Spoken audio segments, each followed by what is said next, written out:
Hello दोस्तों, आइए देखते हैं कक्षा 12 का एकक 15 बहुलक के बारे में, पॉलीमर के बारे में। यह क्लास 12 का रसायन विज्ञान भाग 2 एकक 15 है। चैप्टर का नाम है बहुलक। आइए इसको स्टार्ट करते हैं। मैं मनीष गुप्ता अपने चैनल में आपका स्वागत करता हूं। आइए दोस्तों स्टार्ट करते हैं एकक 15 बहुलक के बारे में। पॉलीपेप्टाइड बनाने में प्रकृति द्वारा सहबहुलकन का उपयोग होता है। प्रकृति के द्वारा, नेचर के द्वारा पॉलीपेप्टाइड बनाने के लिए सहबहुलकन का उपयोग किया जाता है, जिसमें विभिन्न प्रकार के 20 तक एमिनो अम्ल पाए जाते हैं। पॉलीपेप्टाइड प्रकृति के द्वारा सहबहुलकन से जो बनाया जाता है उसमें 20 तक एमिनो अम्ल पाए जाते हैं। 20 प्रकार के अलग अलग एमिनो अम्ल पाए जाते हैं। रसायनज्ञ अब भी इसमें काफ़ी पीछे हैं। वैज्ञानिक जो हैं, रसायनज्ञ जो हैं, वे अब भी जो है काफ़ी पीछे हैं। प्रकृति के द्वारा बनाए गए पॉलीपेप्टाइड जिसमें 20 तक एमिनो अम्ल यूज हो जाते हैं, उतने एमिनो अम्ल को यूज करके रसायनज्ञ जो हैं अभी तक पॉलीपेप्टाइड तैयार नहीं कर पाए हैं। ठीक है, तो इस तरह से आपने देखा कि पॉलीपेप्टाइड बनाने में प्रकृति द्वारा सहबहुलकन का उपयोग होता है, जिसमें विभिन्न प्रकार के 20 तक एमिनो अम्ल पाए जाते हैं। रसायनज्ञ अब भी इसमें काफ़ी पीछे हैं। बहुलकों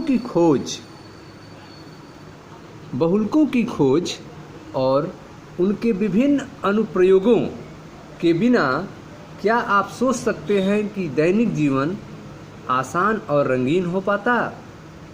बहुलकों की खोज और उनके विभिन्न अनुप्रयोग के बिना जो है, क्या आप सोच सकते हैं कि दैनिक जीवन आसान और रंगीन हो पाता बिना बहुलकों के?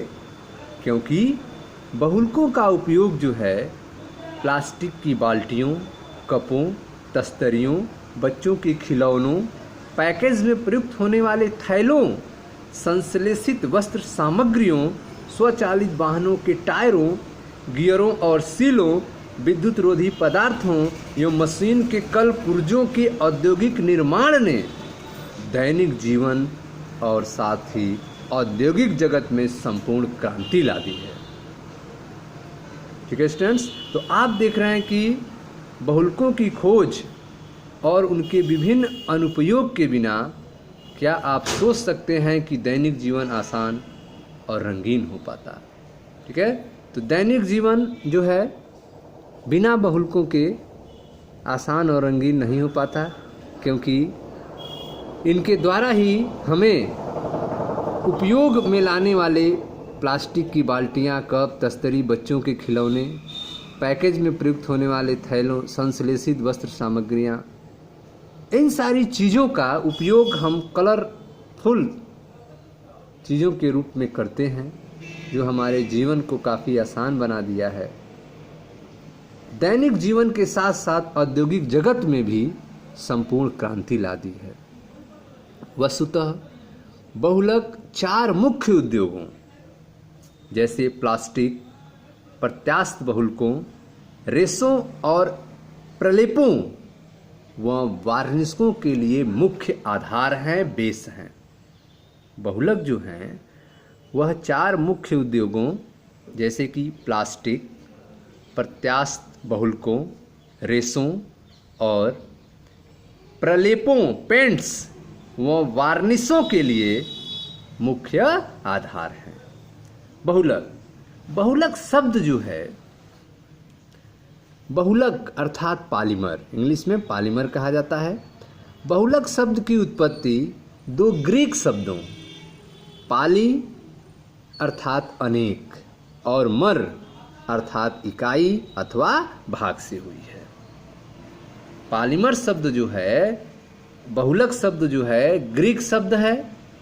पॉलीमर शब्द ग्रीक शब्द है। पाली का मतलब होता है अनेक और मर का मतलब होता है यूनिट, इकाई अथवा भाग। अनेक इकाई, अनेक भाग को पॉलीमर कहा जाता है। हिंदी में बहुलक कहा जाता है।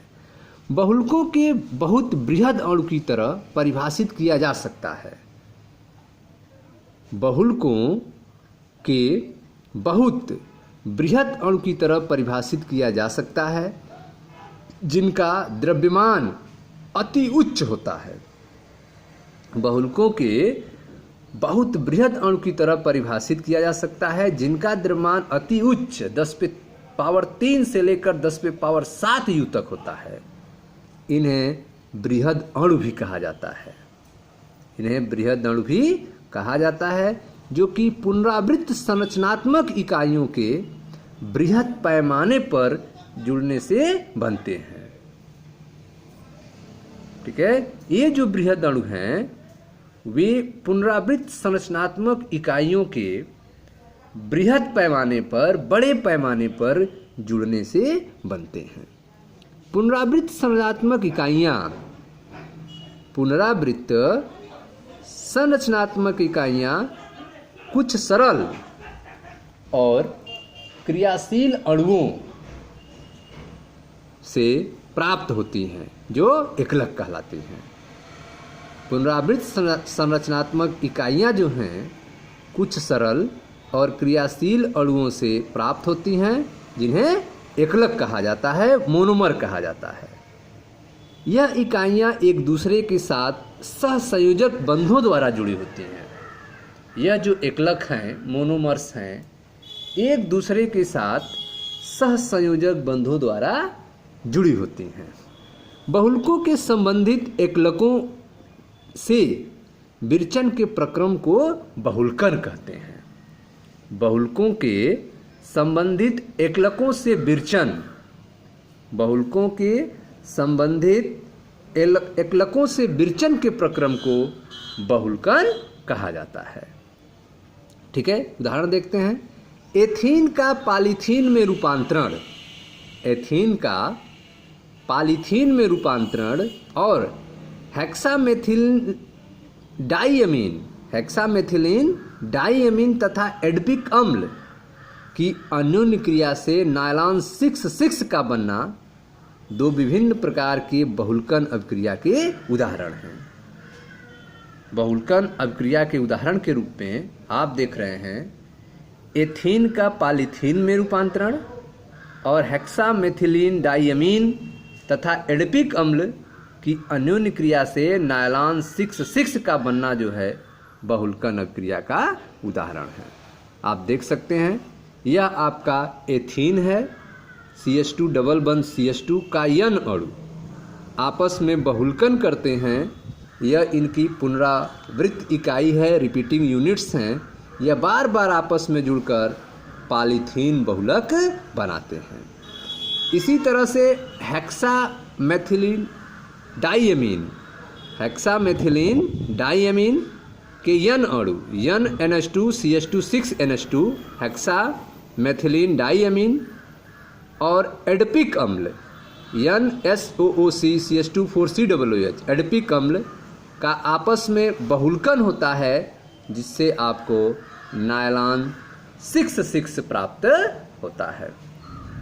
ठीक है स्टूडेंट्स, तो इस तरह से आप अध्याय एकक 15 बहुलक के इंट्रोडक्शन के बारे में, परिचय के बारे में पढ़ रहे हैं।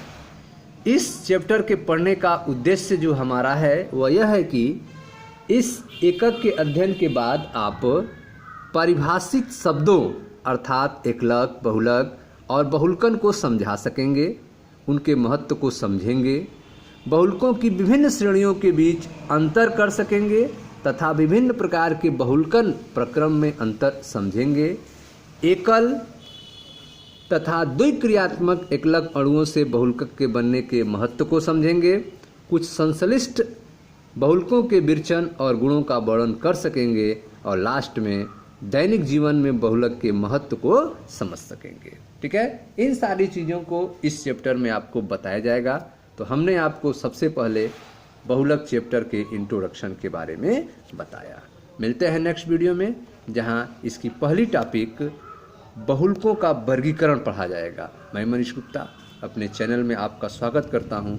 दोस्तों वीडियो को शेयर करें, लाइक करें, चैनल को सब्सक्राइब करें। धन्यवाद।